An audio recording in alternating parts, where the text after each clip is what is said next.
आदित्याय विद्महे सहस्रकिरणाय धीमहि सहस्रकिरणाय धीमहि तन्नः सूर्यः प्रचोदयात् तन्नः सूर्यः प्रचोदयात्।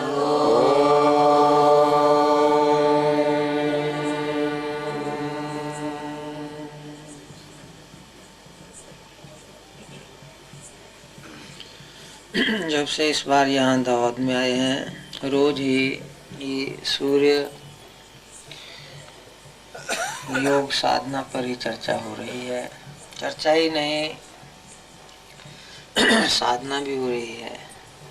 सिद्धांत और प्रैक्टिकल दोनों, सुबह शाम। यहाँ पर भी बहुत लोग बैठे हुए हैं जो रोजाना सुबह शाम वहाँ पहुँचते हैं सी साइट में, और यही संदेशा इस बार दे रहे हैं जहाँ भी जाते हैं।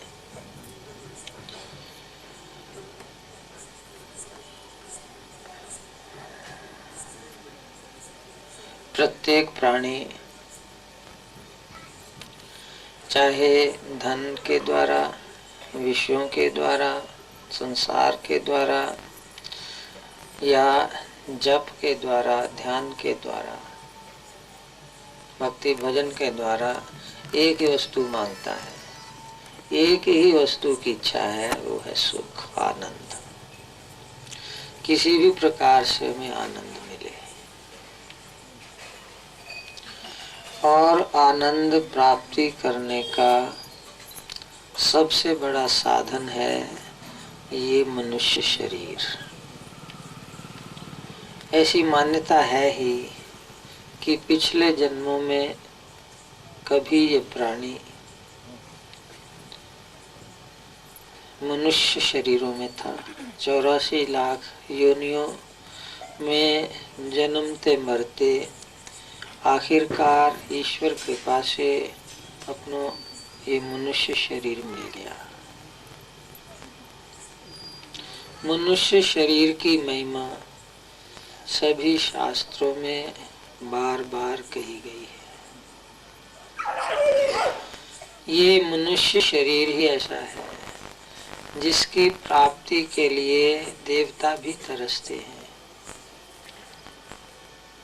ये मनुष्य शरीर हमें मिले इस शरीर में ही, क्योंकि परमानंद की प्राप्ति की जा सकती है।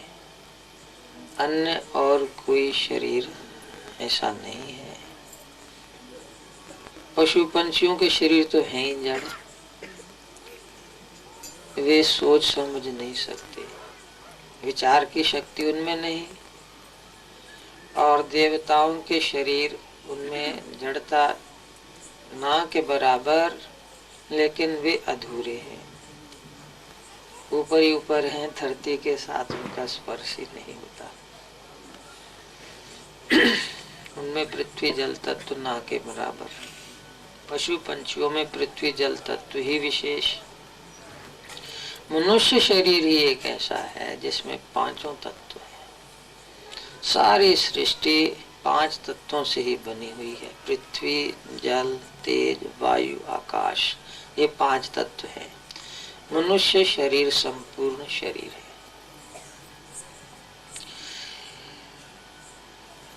किंतु इसकी विकास की अभी भी बहुत संभावनाएं हैं। ये मनुष्य शरीर ही उन्नत होता होता, विकसित होता होता एक ऐसे शरीर में रूपांतरित होने की क्षमता रखता है कि जिसके द्वारा इसको परम आनंद प्राप्त हो सकता है। अभी नहीं है, अभी दुख भी है शरीर के कारण। अभी इस शरीर में रोग भी आते हैं। अभी इस शरीर में बहुत कुछ ऐसा है जो हमें पराधीन बना देता है।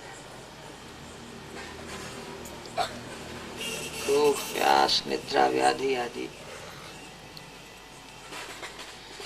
किंतु इस शरीर में कुछ ऐसा इसके अंदर छिपा हुआ है कि यदि हम आगे बढ़ें, और ईश्वर की योजना है, ये ईश्वर के विधान के अंदर लिखा गया है, उसके कानून में है कि मानवीय सभ्यता जो है इस समय है, धीरे धीरे इसने उन्नत होते होते आगे बढ़ते बढ़ते एक ऐसे स्तर को प्राप्त करना है जब ये दुख मुक्त हो सकेगा।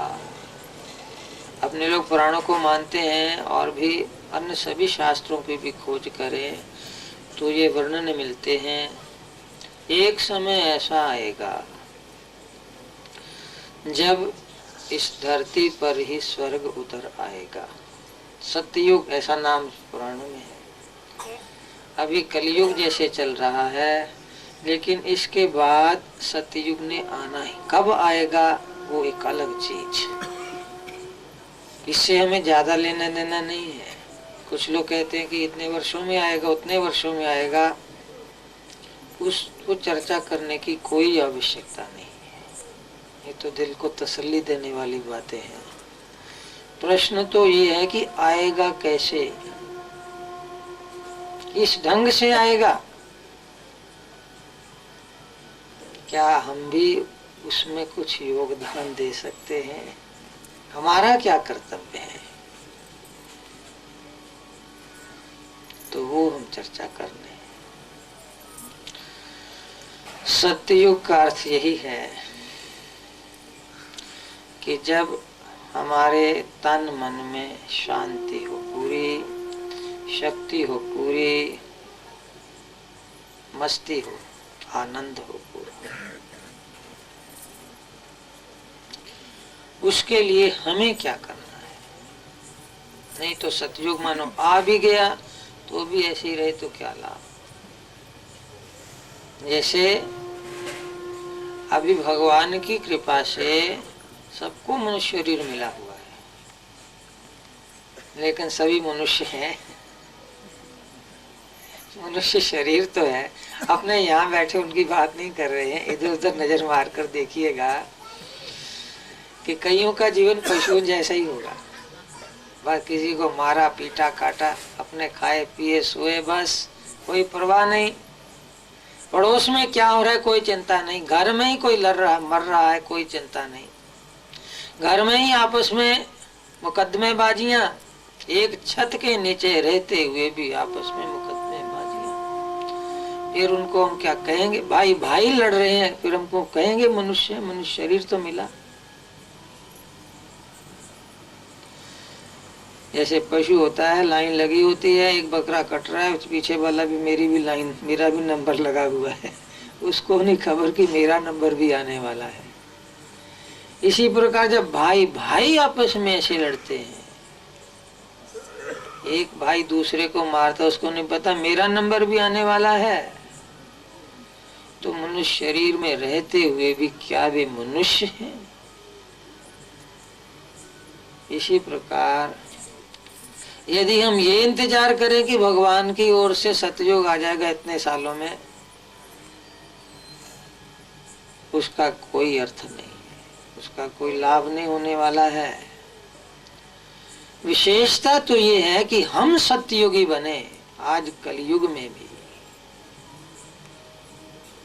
और जब भगवान की ओर आएगा वैसा समय तो हम उस समय में अग्रणी होंगे, लोगों का भी मार्गदर्शन करने वाले हो जाएंगे।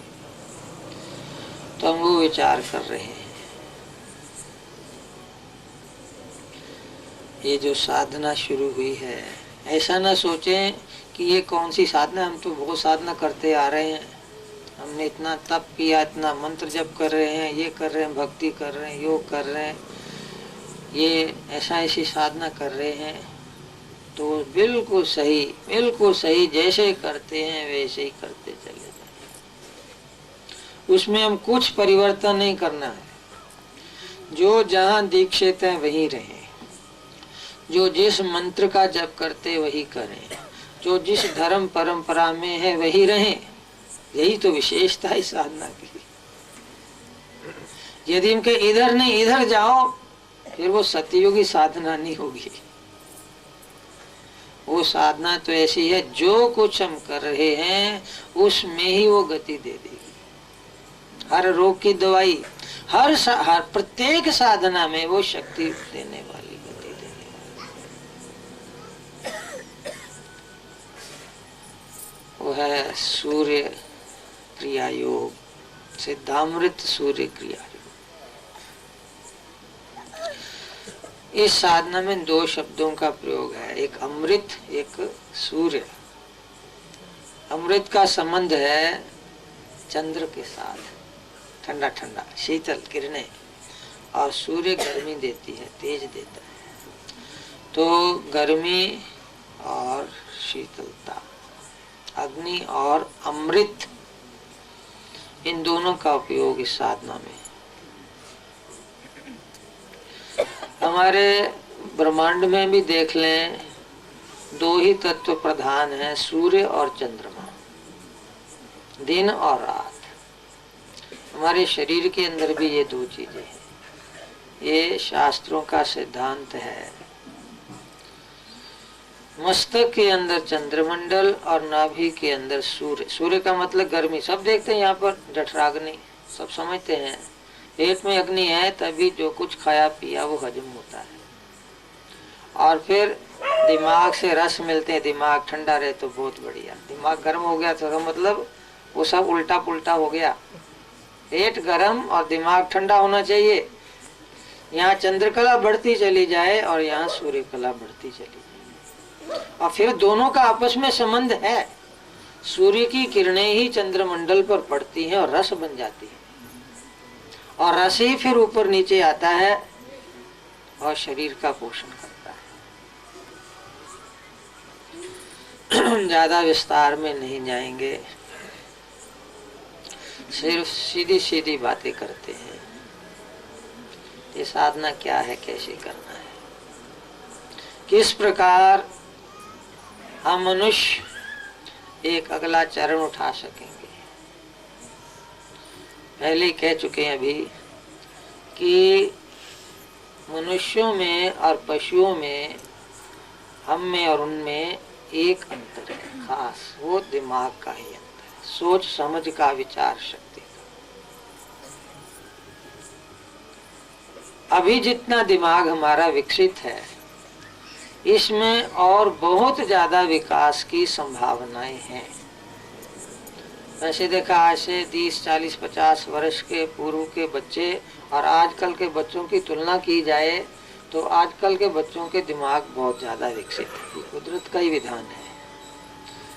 लेकिन अभी हमने शुरू ही किया है, अभी इसको और ज्यादा बढ़ाना है।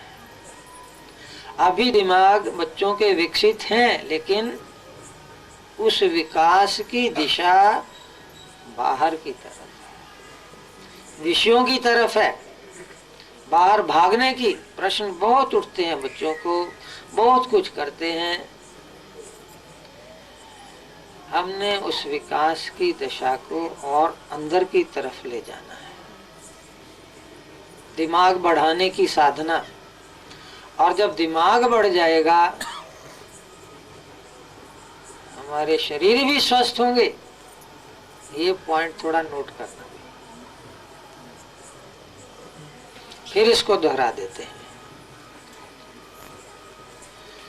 आजकल दिमाग ज्यादा है, मनस्पत आज से 50 वर्ष या 40-30 वर्ष पहले। लेकिन हमने अभी कहा वो बाहर की ओर है। बाहर शब्द, स्पर्श, रूप, रस, गंध, विषयों की तरफ। कैसे बाहर विषयों से ज्यादा सुख मिले, दिमाग तो ज्यादा, लेकिन उसका परिणाम क्या? सुनते हैं बुजुर्गों से, पहले लोग बड़े शांत होते थे, कोई लड़ाई झगड़े नहीं होते थे, शरीर भी स्वस्थ होते थे, आराम से सोते थे, खूब डट के खाते थे। कोई डॉक्टर इतने नहीं थे, हॉस्पिटल इतने नहीं थे। थोड़ा बहुत बीमार हो गए तो थोड़ा देसी ऐसे घोट लिया, चल हो गया ठीक। इतना तनाव नहीं था, इतना संघर्ष नहीं था। आज हम कह रहे हैं दिमाग ज्यादा उन्नत, और बिल्कुल होना चाहिए। हमारी सोच समझ में विकास होना चाहिए, बहुत अच्छा लक्षण है, इससे कोई ना नहीं कहेगा। लेकिन गलती तो ये है कि टेंशन भी ज्यादा, तनाव भी ज्यादा, ये नहीं होना चाहिए। इसका कारण यही है कि दिमाग ज्यादा, और हमारी इच्छा होती कि ज्यादा सुख, बाहर के विषयों से ज्यादा सुख खोजने की कोशिश में ये तनाव आदि हो जाते हैं। आपस में संघर्ष होते हैं, संघर्ष के कारण राग द्वेष होते हैं, एक दूसरे को नीचा गिराने की बातें, आगे बढ़ रहा है उसकी लात खींचने की बातें, ये ज्यादा दिमाग होने के कारण। इसका मतलब ये तो नहीं कि फिर मंदबुद्धि हो जाए, फिर जड़ जैसे बस खाया पिया उतना ही और कुछ ज्यादा ही नहीं। हम ये चाहते दिमाग भी ज्यादा हो और प्रसन्नता भी ज्यादा हो, सुख शांति भी ज्यादा हो। इसके लिए हमें ये जो बाहर की ओर दिमाग की क्रियाशीलता है उसको हमने अंदर की ओर ले जाना है।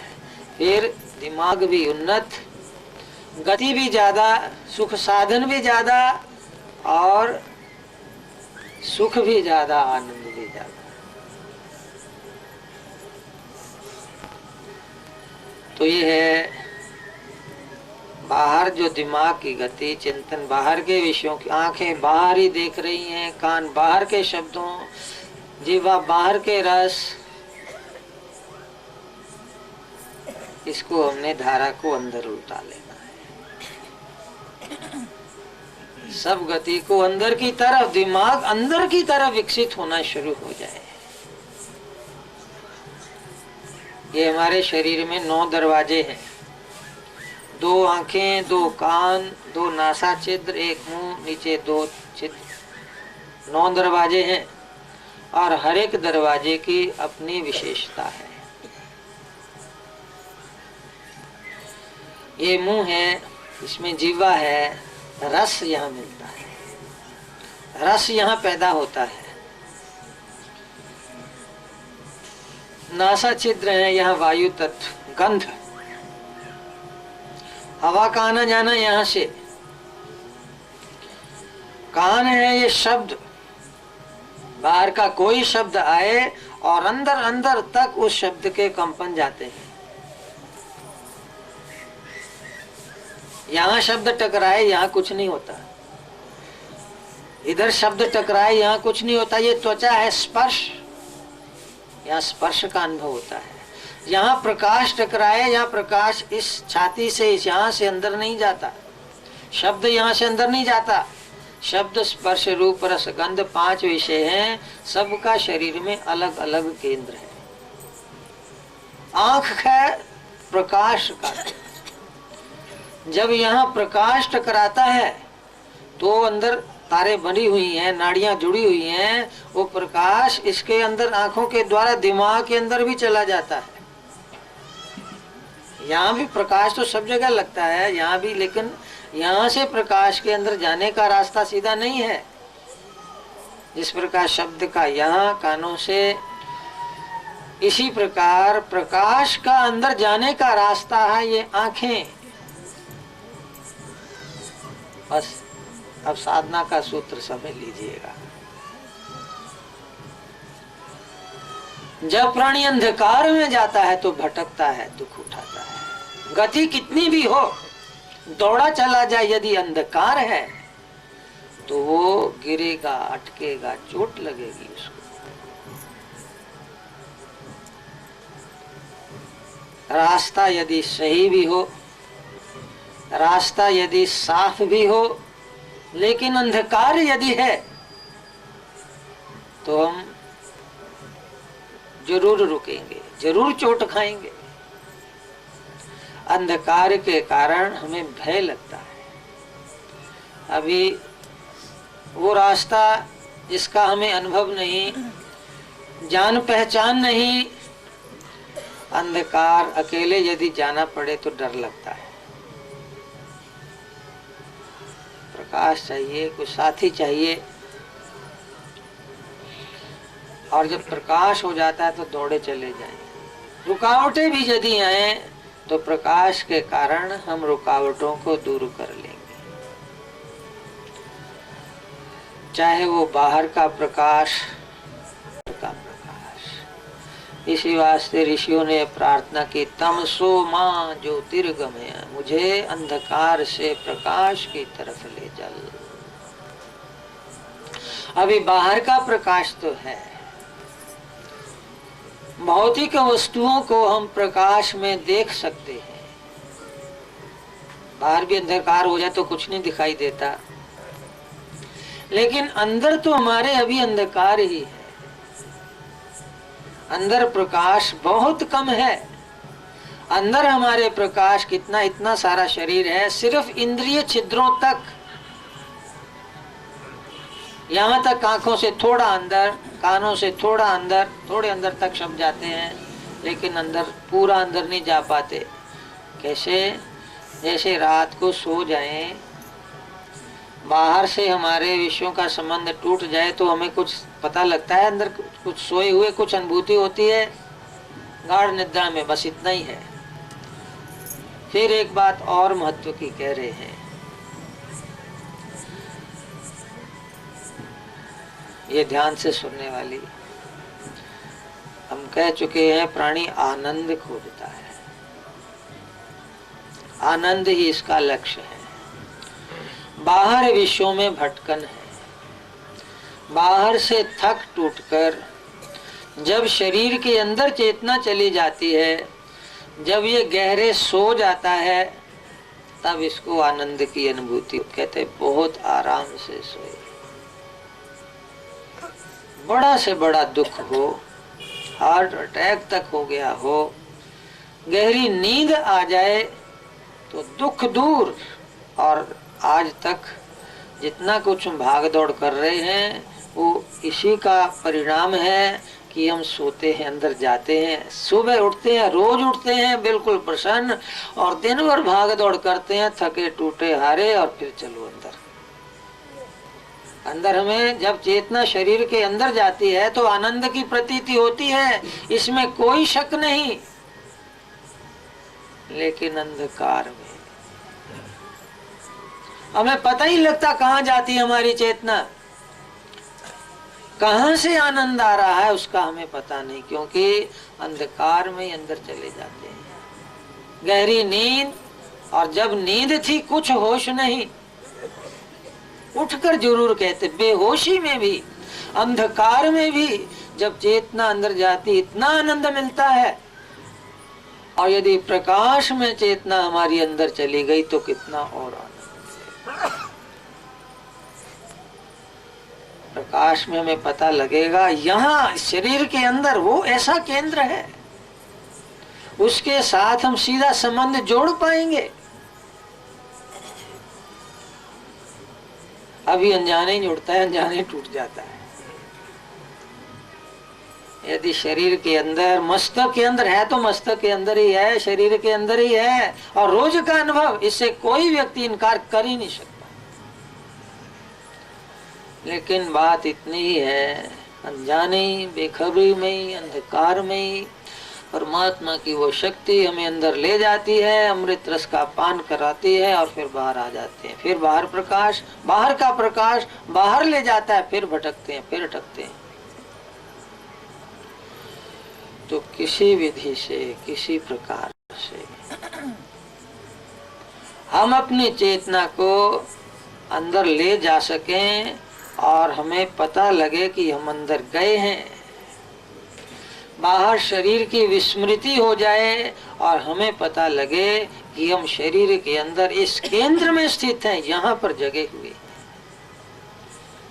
सीधी सादी बातें, इसी के लिए जप तप ध्यान सब कुछ किया जा रहा है, लेकिन अंधकार में। थोड़ा सा राम राम करते मन विक्षिप्त इधर उधर भाग गया, थोड़ा प्राणायाम करते ऊपर ऊपर चलते हैं, फिर बाहर। प्रकाश का महत्व है, चाहे कैसा भी प्रकाश हो। तो अंदर जाने का सीधा साधा रास्ता है, ये जो नेत्र पटल हैं प्रकाश के लिए बहुत ज्यादा सेंसिटिव हैं। ये प्रकाश की किरणों को अंदर खींच रहे हैं। बस हमने इसके साथ साथ दो बातें करनी है। एक तो अपना ध्यान या लक्ष्य अंदर बना लेना है। ये बात हम समझ लें कि शरीर के अंदर जब चेतना जाएगी तो हमें परम आनंद प्राप्त होगा, होता भी है, निश्चित वो आनंद अंदर ही है, ये समझ लें। दूसरी बात ये है, अपने प्रयत्न करते करते तुम हार गए, थक गए। जप करते करते, प्राणायाम करते करते, सत्संग विचार करते करते हार गए, पूरी सफलता नहीं मिली, तो किसी ऐसे की शरण लें, मदद लें जो प्रकाश का स्रोत है। वो है भगवान सूर्य हैं। अभी भी वो सबको वही प्रकाश देते हैं, वही शक्ति देते हैं। उन्हीं के कारण रात भी आती है, सूर्य के कारण ही रात आती है। चंद्रमंडल जो प्रकाशित होता है वो भी सूर्य के कारण ही है। तो सूर्य के सामने बैठ जाएं, खड़े हो जाएं, आंखों को सूर्य की सीध में रख लें और क्या करें, लक्ष्य शरीर के अंदर, ध्यान उधर नहीं देखें, इधर नहीं देखें, इधर उधर देखना नहीं, बस इतना ही करना है। और आंखें सूर्य के साथ जोड़ लें। प्रकाश की किरणें अपने आप अंदर अंदर अंदर गहरे गहरे रास्ता खोजती चली जाएंगी और हमें भी साथ ही ले जाएंगी। हमने तो खाली बाही पकड़नी है सूर्य की किरणों की, सूर्य के तेज की। हमें तो खाली बैठना ही बैठना, बस इतना ही करना है। कोई कहे जी हमारा तो ऐसे मन भटक जाएगा, कैसे इधर उधर करेंगे, इधर दिखाई देगा उधर दिखाई देगा। आप कहते हो कि ध्यान इधर अंदर करो, बाहर कुछ नहीं देखना, तो इधर उधर तो दिखाई देता ही है, कैसे करें?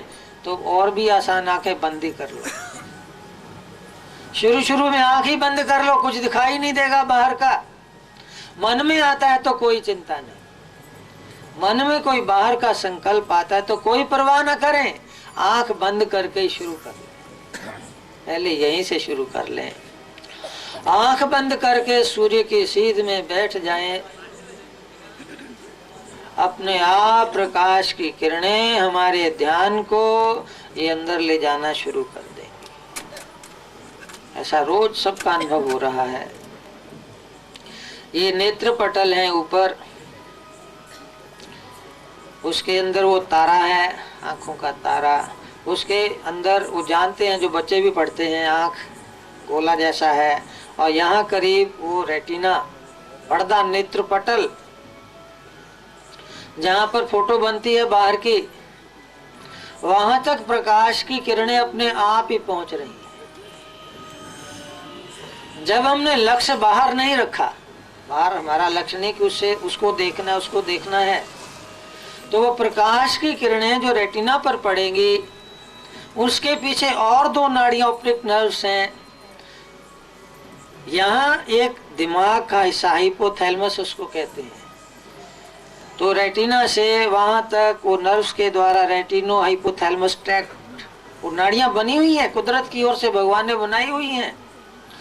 उन नाड़ियों में से प्रकाश की किरणें अपने आप अंदर जाएंगी और ये जो दिमाग हिस्सा जो सबका सब शरीर के सारे सिस्टम का कंट्रोल करता है, दिल की धड़कन है, श्वास का आना जाना है, रात का सोना जागना है, कितनी नींद आनी है, कितना बुखार होना नहीं, कितना टेम्परेचर होना है, सारे शरीर के सिस्टम को वो कंट्रोल करता है हाइपोथैलेमस जो दिमाग।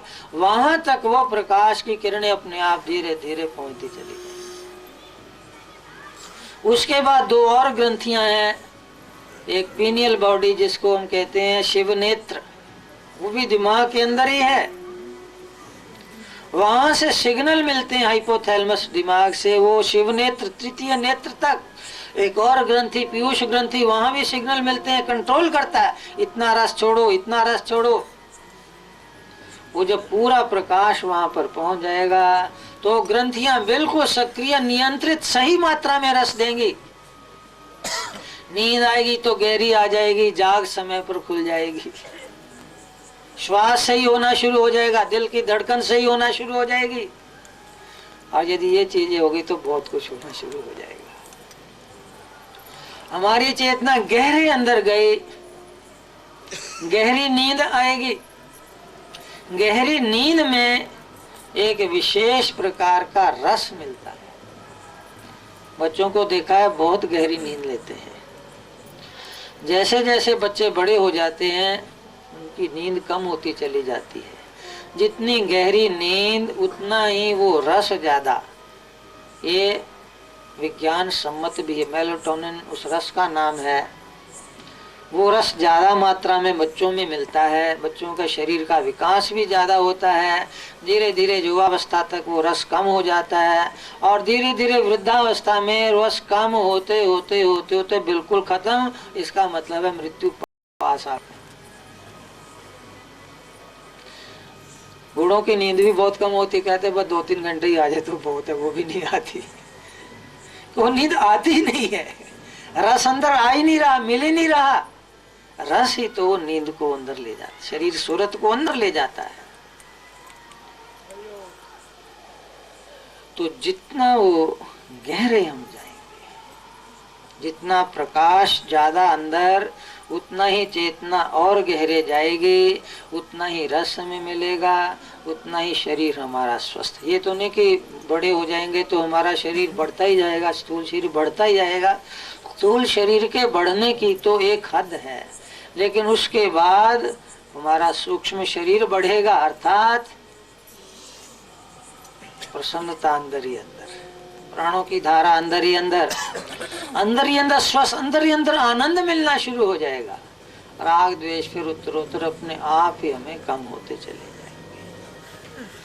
जब ये राग द्वेष कम होने शुरू हो गए, अंदर ही अंदर प्रसन्नता मिलनी शुरू हो गई है, तो धीरे धीरे आगे चलते चलते और आगे बढ़ते बढ़ते हम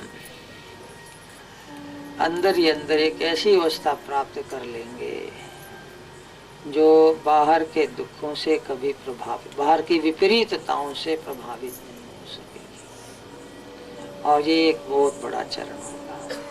यदि हमारी चेतना दोनों नेत्रों से अंतर्मुखी हो गई है, अंदर की तरफ चली गई है, तो साथ ही साथ श्वास की धारा भी उलट जाएगी, क्योंकि सब इंद्रिय छिद्रों का आपस में बिल्कुल पूरा संबंध है।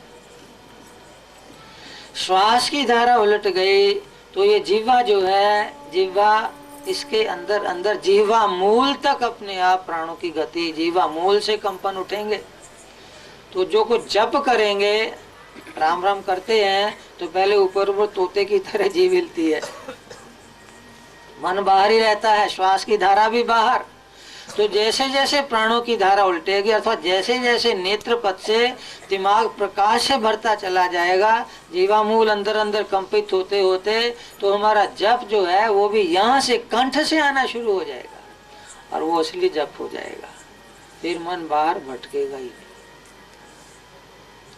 तो यहाँ से चले, शुरू यहाँ से किया, ये श्वास की धारा इधर से उल्टी, इधर से जीवा मूल से जप होना शुरू हुआ, साथ ही साथ फिर वो नेत्र, ये कान है, ये अंदर तक कंपित होंगे। जब अंदर तक कंपित होने शुरू हो गए तो अनहद भी शुरू हो जाएंगे। ये नाद शब्द का स्थान है। जब ऊपर ऊपर तक कंपित होते हैं तो बाहर के शब्द, और वहां से नेत्र पटलों से जो कर्ण पटल हैं, इनसे आगे और जो आज्ञा चक्र से संबंधित नाड़ियां जब कंपित होनी शुरू हो जाएंगी तो अनहद नाद शुरू हो जाएंगे। और इसके साथ साथ वो सारा नाद है, शब्द है, श्वास है, और सातों छिद्रों से उलटता हुआ सारे शरीर में भरता हुआ जब यहाँ नीचे तक पहुंच जाएगा तो परमेश्वरी कुंडलनी, ये सूर्य स्थान, यहाँ वो सूर्य मंडल जागृत हो जाएगा। जो 9 के 9 छिद्रों में प्राणों की धारा उलटती हुई गहरे चली जाएगी, तो हमारा संबंध परमेश्वरी शक्ति के शिवा के साथ हो जाएगा। फिर और कुछ करने की जरूरत नहीं है। फिर तीव्र वेग से साधना के राज्य में हम चलेंगे और सतयुग हमारे शरीर के अंदर ही अवतरित हो जाएगा। इससे पहले, इससे बहुत पहले इन सब चीजों के होने से बहुत पहले शुरू की साधना में ही हमारा दिमाग खिलना शुरू हो जाएगा, दिमाग खुलना शुरू हो जाएगा। जो तनाव है, दिमाग के तनाव जैसे सिर दर्द आदि है, तनाव के कारण ही होता है, तो सिर दर्द दूर हो जाएगा, दिमाग हल्का होना शुरू हो जाएगा। भय निराशा के भाव, कोई काम करना चाहते हैं, पता नहीं होगा कि नहीं होगा, वो भाव खत्म होने शुरू हो जाएंगे। जब हमारा मन स्वस्थ है, नींद पूरी आती है, साथ ही साथ भूख सही लगती है, तो जो बहुत पुराने रोग हैं वे भी धीरे धीरे धीरे खत्म होते चले जाएंगे। अभी ये हम प्रयोग कर रहे हैं, जो पहले पहले साधकों ने की है, वो तकरीबन सभी स्वस्थ थे। तो रोग वाला कोई अनुभव हुआ ही नहीं, रोग है ही नहीं तो दूर क्या होना, पहले ही ठीक है। लेकिन उनको अनहद नाद आदि का, रस आदि का, अमृत आदि का अनुभव हुआ।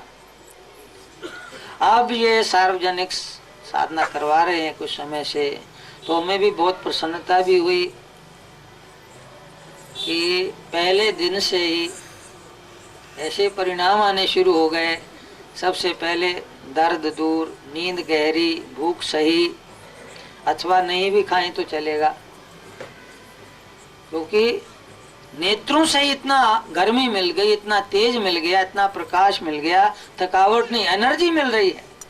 जैसे मुंह से खाते अन्न जल, उससे एनर्जी मिलती है, श्वास भरते उससे ताकत मिलती है। जब आंखों से ही आहार भक्षण करना शुरू कर लिया तो ताकत मिली, सारा दिन भागे दौड़े करते चले जाएं, कोई थकावट ही नहीं, नहीं खाए तो भी चले, तो ताकत शक्ति की प्राप्ति होती है, गहरे से गहरे रोग भी दूर होंगे।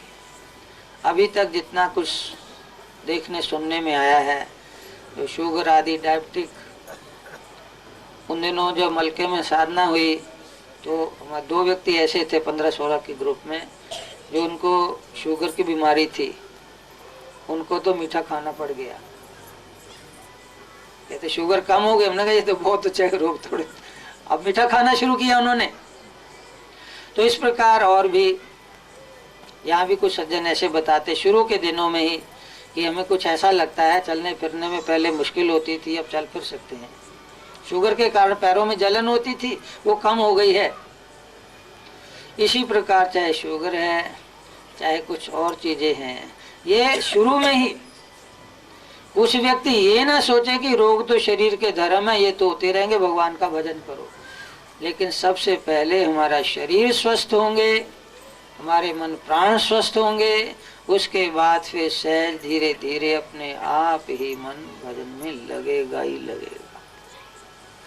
तो ये साधना हम निरंतर करते चले जाएं, आगे से आगे बढ़ते चले जाएं, शरीर भी स्वस्थ, मन भी स्वस्थ, और जो परिणाम कई वर्षों के जब तक करने से नहीं मिलते थे, वो परिणाम बहुत शीघ्र प्राप्त होने शुरू हुए। कोई जो भी मंत्र जप करता है वही करे, जो कर रहा है वही करे, साथ ही ये कर ले। तो इसके बारे में अब थोड़े दिन ही हैं, सुबह शाम करवा रहे हैं। किस प्रकार करना है मोटा मोटा तो भी बता ही दिया है, और बाकी विशेष वहाँ आए, खुद करके देखें, क्योंकि जब तक हम खुद नहीं प्रयोग करते तब तक हमारा ज्ञान हमेशा ही अधूरा रहेगा। हमने सुन लिया, हमने समझ लिया, लेकिन तब तक ये ज्ञान बिल्कुल अधूरा है। ये ज्ञान पूरा तभी होगा जब वो हमारे अनुभव में आ जाए, सुनी हुई समझी हुई बात हमारे अनुभव में आ जाए, तभी माना जाएगा ज्ञान पूरा। तो इसको खुद करने की कोशिश करें, समय निकालें, समझ लिया और इसको निरंतर करते चले रहें। इतना कहकर ही हम ये प्रसंग समाप्त करते हैं।